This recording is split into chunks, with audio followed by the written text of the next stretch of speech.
By November 1943, the Japanese Navy had won every single major night surface battle in the Solomons, and they had one weapon to thank for it. The Type 93 torpedo, the Long Lance. It moved through the water without a trace, faster than anything the Americans had, farther than anything the Americans had. By the time a crew knew it was coming, there was nothing left to do. But the Long Lance was not a weapon one ship fired alone. It worked as a wall. Multiple ships held precise positions, calculated a single firing solution, and released coordinated spreads simultaneously from different angles, so the target couldn't evade all of them at once. The range was nearly double that of any American torpedo. For it to work, every ship had to be exactly where it was supposed to be. Long Lance had been breaking American cruisers apart since 1942. At Savo Island, at Tassafaronga, at Kalambangara, the Empire dominated every night surface engagement in the Solomons. Vice Admiral Sentaro Omori was certain this night would be no different.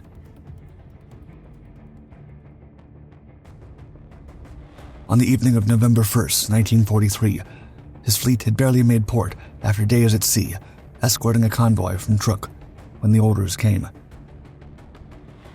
The Marines had landed on Bougainville that morning, and for Japan, that was too close to Rabaul to ignore. His men were exhausted. It didn't matter. Now, he had 6 hours to find the American ships sitting off the beach and sink them before dawn. Leading a fleet of men he'd never commanded on ships that had never trained together. Around him, in 3 columns, 9 other warships cut south through the dark.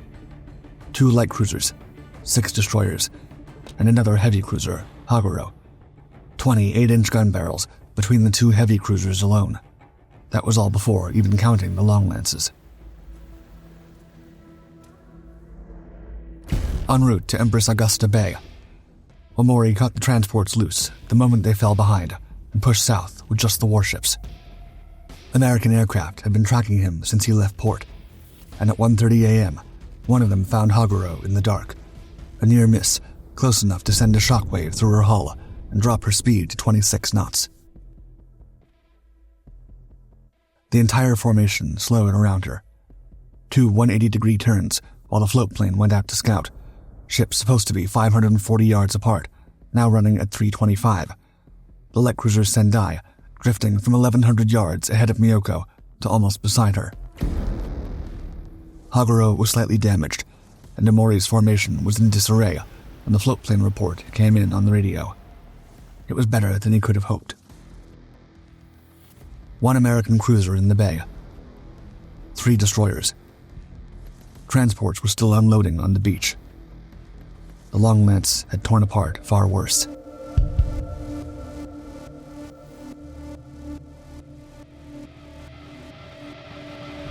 "36,000 yards away, someone was already well aware Omori was coming. In the early hours of November 2nd, 1943, Merrill stood on the bridge of USS Montpelier, a Cleveland-class light cruiser, at the mouth of Empress Augusta Bay. Around him, 3 more cruisers and a ring of destroyers waited in the water. Rear Admiral Aaron Merrill didn't fear the Long Lance. In his eyes, he had something much better: surface search radar. A rotating antenna mounted on each ship's mast, the SG system sweeping the ocean in continuous arcs, sending out microwave pulses and reading what came back. Below the bridge, in a room with no windows and no view of the water, operators hunched over glowing screens in the Combat Information Center. Every contact within 22 nautical miles showed up as a bright dot moving in real time. Bearings called out across the room. Positions plotted on the table. Firing solutions were calculated and pushed directly up to the guns before the men on the bridge could even see what they were shooting at.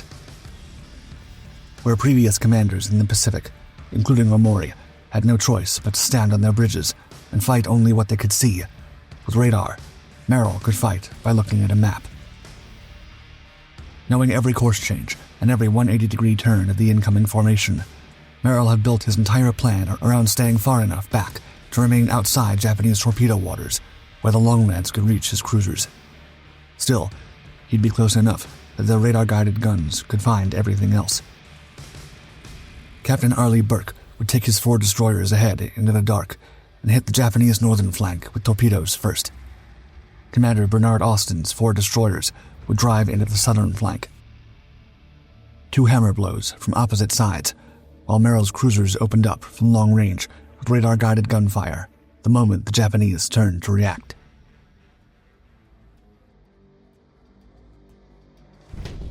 There was one problem. Captain Burke had just spent the last 29 hours bombarding Japanese airfields at near maximum speed, covering nearly 800 miles. His ships were running so low on fuel that if the fight ran long, they wouldn't make it back. But with the Japanese fleet moving south in 3 columns, Burke took USS Charles Osborne, Dyson, Stanley, and Claxton, and pushed north at 31 knots to meet them head-on. By the time his destroyers were in position, the clock was already running out. On each ship, crews had been at their torpedo tubes for the last 20 minutes, coiled, listening to the water. The order came. Tubes cranked to bearing, depth set, speed set. 25 torpedoes fired, one after another, each one punching out of its tube with a hiss and a shudder that ran through the deck and into the souls of every man standing on it, dropping into the black water of Empress Augusta Bay and starting their runs. Burke picked up the radio and proudly stated, quote, "My guppies are swimming." He couldn't hide his grin. 6 minutes. That was how long the torpedoes needed to find the Japanese fleet, and Merrill held his cruisers back and counted. 3.5 minutes in, the Combat Information Center aboard Montpellier caught something the bridge couldn't see. The Japanese dots on the screen were moving, all of them, changing course fast. On Shigure, a lookout had already spotted Burke's destroyers charging in and screamed the alarm. With the entire column lurching hard to starboard, the Sendai light cruiser cut inside Shigure at full speed, barely missing the other by 10 feet. Seeing this disarray, Merrill knew he had no time to lose. Immediately, he grabbed the TBS, gave a bearing and a target designation, the largest contact on the northern column, and ordered all 4 cruisers to open fire simultaneously.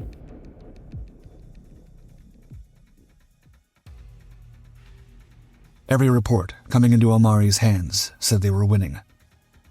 As the 4 American cruisers opened fire at once, nearly 6-inch gun barrels, all radar-aimed, trained on a single contact. The shells flew across the water, their muzzle flashes lighting up the entire formation for a fraction of a second. Then nothing. Then the sound rolling out across the bay. Omori had sailed into this battle, certain that his heavy cruisers held the advantage. What he didn't know was that the Cleveland-class ships Merrill was fighting from were nearly as large as Miyoko and Haguro, carrying firepower that matched anything the Japanese had brought. The upper hand he believed he held had never existed. The first shells found Sendai's boiler rooms before anyone on her bridge had time to react. Fire erupting across her forward deck and climbing the superstructure, catching everything it touched, the burning ship turning the water around her orange and violent, visible for miles in every direction. More shells followed, walking aft along her hull, with the patience of something that could see exactly where it was going. Each salvo guided by the radar picture in Montpellier's Combat Information Center. The aft engine room took a hit, then another. Her engine stopped. Her rudder jammed hard over. 6,000 tons of warship, with nowhere to go and no way to steer, began to turn in slow circles, burning. In a last attempt to find anything, the destroyers around Sendai fired 8 long lances across the ocean. But Merrill's cruisers were already outside their range, already turning, already gone. Yet on the bridge of his flagship, Omori was beaming with pride. For the last half hour, he received countless reports of successful hits. In reality, the Imperial Navy was so rigid that most captains were so scared of their superiors that most crews would prefer reporting victories that weren't happening. Each of these false confirmations feeding the ego of the Admiral. As the rest of her destroyers ran behind the burning Sendai, one of them, Samidare, saw her too late, swerving hard to avoid the flames and driving straight into Shiratsuyu, the ship immediately behind her.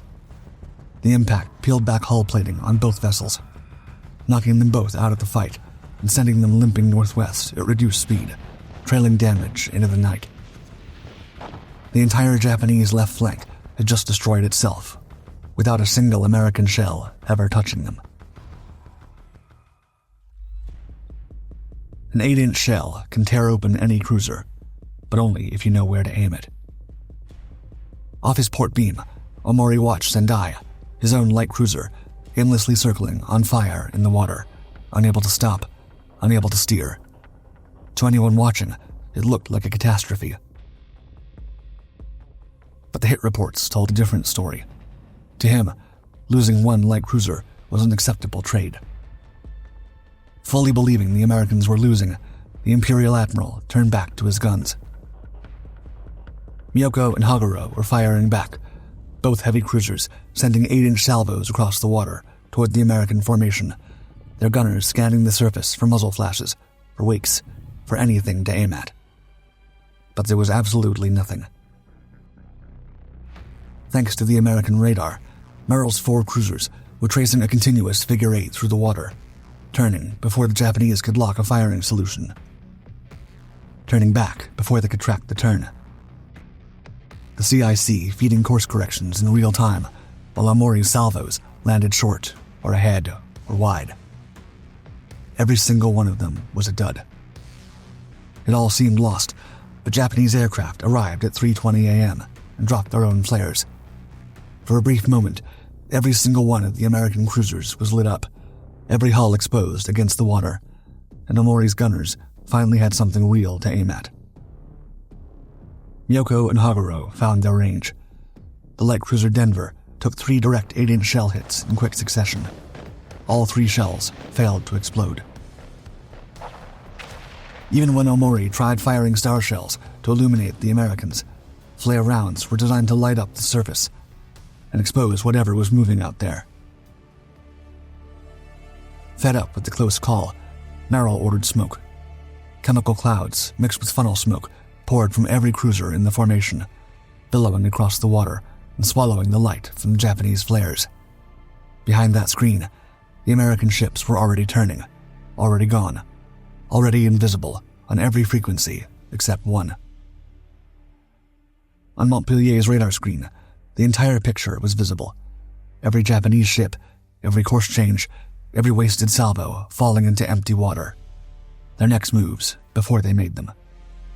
However, he could also see the Japanese weren't the only ones in trouble.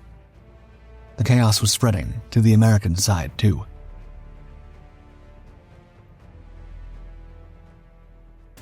Since the Battle of Empress Augusta Bay started, the most feared torpedo in the Pacific had yet to find a single target. That was about to change. On the southern flank, Commander Bernard Austin's 4 destroyers were supposed to deliver the second hammer blow at the same moment Burke hit the north. However, USS Foote, the very last destroyer in Austin's column, heard the order come over the radio and got it wrong. She was already turning before anyone realized she was going the wrong way, pulling out of formation and accelerating into the night at 34 knots. By the time anyone understood what had happened, she was gone. Austin had 3 destroyers, or he'd had 4. His 3 remaining destroyers drove toward the Japanese center, looking for Omori's heavy cruisers. Both fleets were moving through the same water. Contacts appeared in the radar screens, close and moving fast. The radio crackling with position reports from ships on both sides. There was no way to know which dots were Japanese and which were American. Miyoko and Haguro passed somewhere ahead of them, close enough to hit. Austin's men held their torpedoes. 2 of the destroyers, Spence and Thatcher, were maneuvering hard to stay out of Longland's range when they found each other instead, both ships shuddering from the impact. Then a shell from Miyoko found Spence at the waterline. It punched clean through her plating and let the sea in. Her damage control crew stuffed the hole with bags of beans from the galley and kept moving. Foote was still out there, racing at 34 knots, alone, passing between ships she couldn't identify, trying to find a formation that had long since scattered without her. Samidare had fired a long lance at an American cruiser earlier in the battle. It missed. It was still running, straight toward her. At 3:01 a.m., it found Foote. The explosion hit her stern with a force that had nothing to do with anything her crew had experienced before. The long lance carried over 1,000 pounds of explosive, and it detonated directly against her hull. The 3 rearmost compartments ceased to exist in the first second. 6 more blew open to the sea immediately after. The men stationed aft never had time to react. 19 of them were killed instantly. The main deck at the stern dropped below the waterline. Both engines stopped simultaneously. Steering was gone. Every phone line to the bridge went dead. What had been a 376-foot, 2,050-ton destroyer was now half a ship without propulsion or steering. She had no way to signal where she was, surrounded by ships moving at full speed, with no way to know she was there. Then USS Cleveland came out of the night, 610 feet of cruiser at full combat speed, bearing down on what was left of Foote, before anyone in either ship could do anything about it. She passed close enough that her wake rocked what remained of Foote in the water. Foote was left stranded and helpless.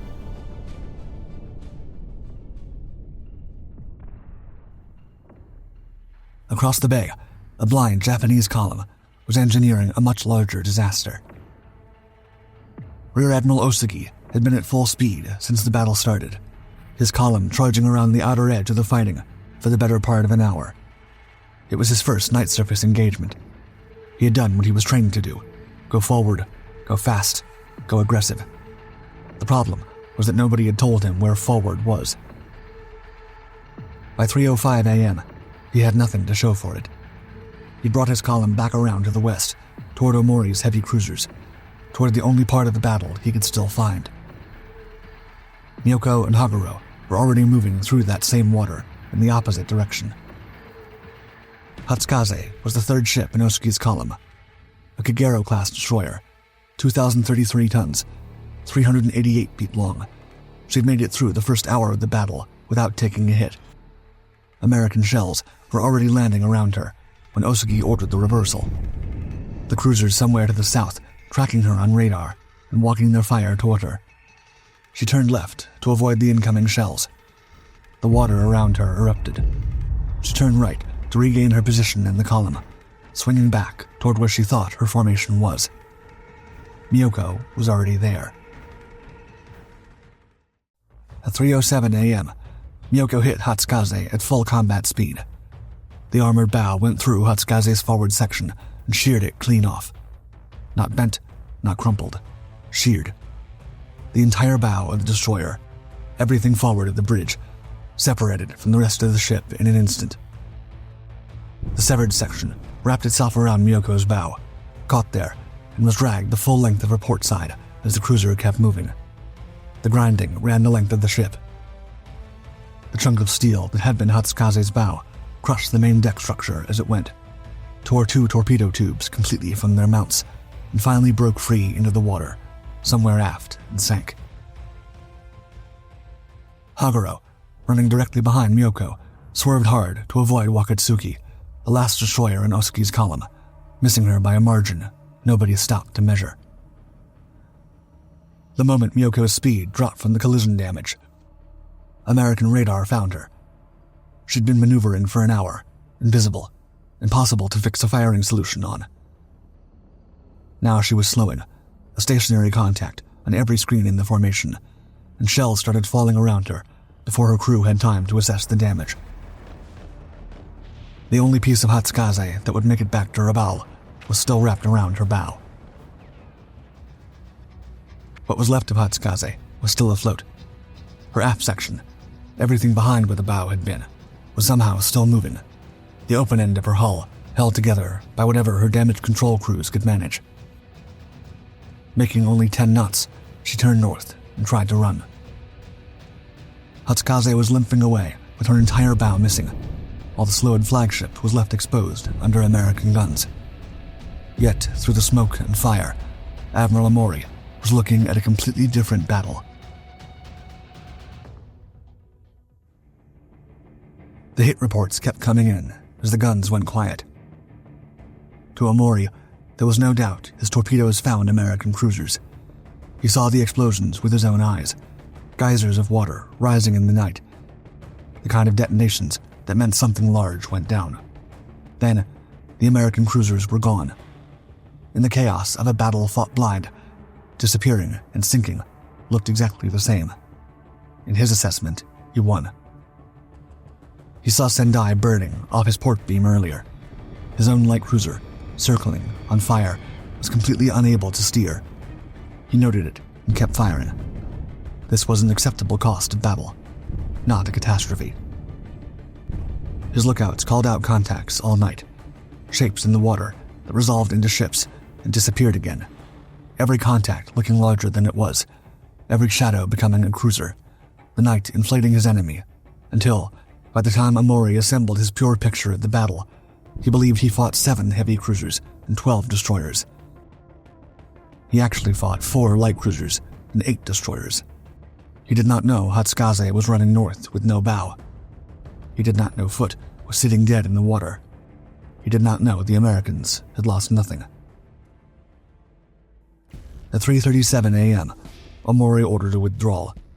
Still moving away, he fired one final torpedo salvo back into the dark, then picked up the radio and reported to Rabaul in a clear, certain voice. He engaged a superior American force. He sank their cruisers. He drove them back. The waters off Bougainville belonged to Japan. Smiling, the Rear Admiral of the Imperial Navy officially declared the Battle of Empress Augusta Bay a victory. The main Japanese fleet had escaped, but the dark still held a brutal cleanup operation. Back on Merrill's ships, the American side was celebrating their own victory when Burke's destroyers nearly opened fire on USS Spence before her captain's voice came back over the radio. 10 minutes later, her radar found something that actually was Japanese.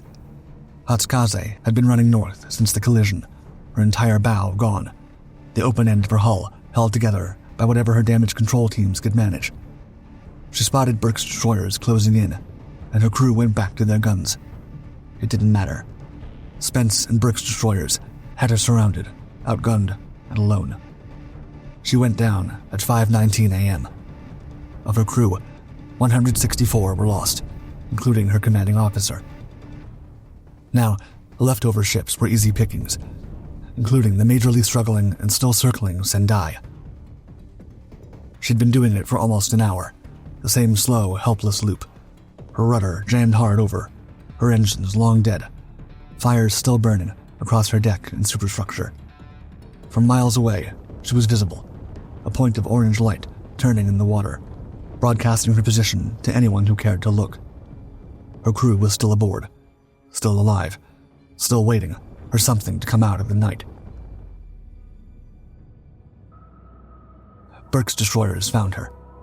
They came in from multiple angles, closed the range, and fired torpedoes. Sendai had no way to maneuver, no way to run, no way to do anything except take what was coming. The torpedoes hit. She went down at 5:39 a.m., more than 2 hours after Merrill's first salvo found her. Dawn was coming up when Merrill called his destroyers back. Foote was still out there, exactly where the torpedo had left her. Half a ship, dead in the water, no engines, no steering, listing slightly in the swell. Her crew had kept her afloat the entire night. Merrill brought the fleet back around her, cruisers and destroyers forming a ring around what remained of one destroyer. Once there was sunlight, the American ship was left all alone and vulnerable. Soon, over 100 Val dive bombers and Betty bombers came straight out of her bow and straight toward her. After all they'd been through the night before, Every gun on every single one of the American ships in the formation opened up simultaneously. For 7 minutes, the air above the fleet was solid with bursting fire. When it was over, the water around the American ships was littered with the wreckage of at least 20 Japanese aircraft. The beachhead held. 4 days after the battle, American carrier aircraft hit Rabaul and found the force Japan had been assembling for a second attempt. 4 heavy cruisers, ready to go back. The raid put all 4 of them into the repair yards. The Japanese warship threat to Bougainville was finished. Omori was relieved of command. Years later, American interrogators sat across from him and asked what caused the unusual number of collisions that night. His answer was that the cause was the, quote, lack of training in night operations. Sometimes they would report in the afternoon and be engaged in an action the same night. Naval historian Vincent O'Hara saw it differently, stating, quote, Omori's biggest error was to give up the fight when he was doing well. This was the last major surface battle of the Solomons campaign. That night, off Bougainville, the Long Lance fired dozens of times. It hit 1 ship, an American destroyer that wandered out of formation by accident and drove directly into its path. At Empress Augusta Bay, every one of those conditions had changed. Throughout the night of November 2nd, 1943, Merrill's 4 cruisers fired 4,591 rounds and never lost a ship.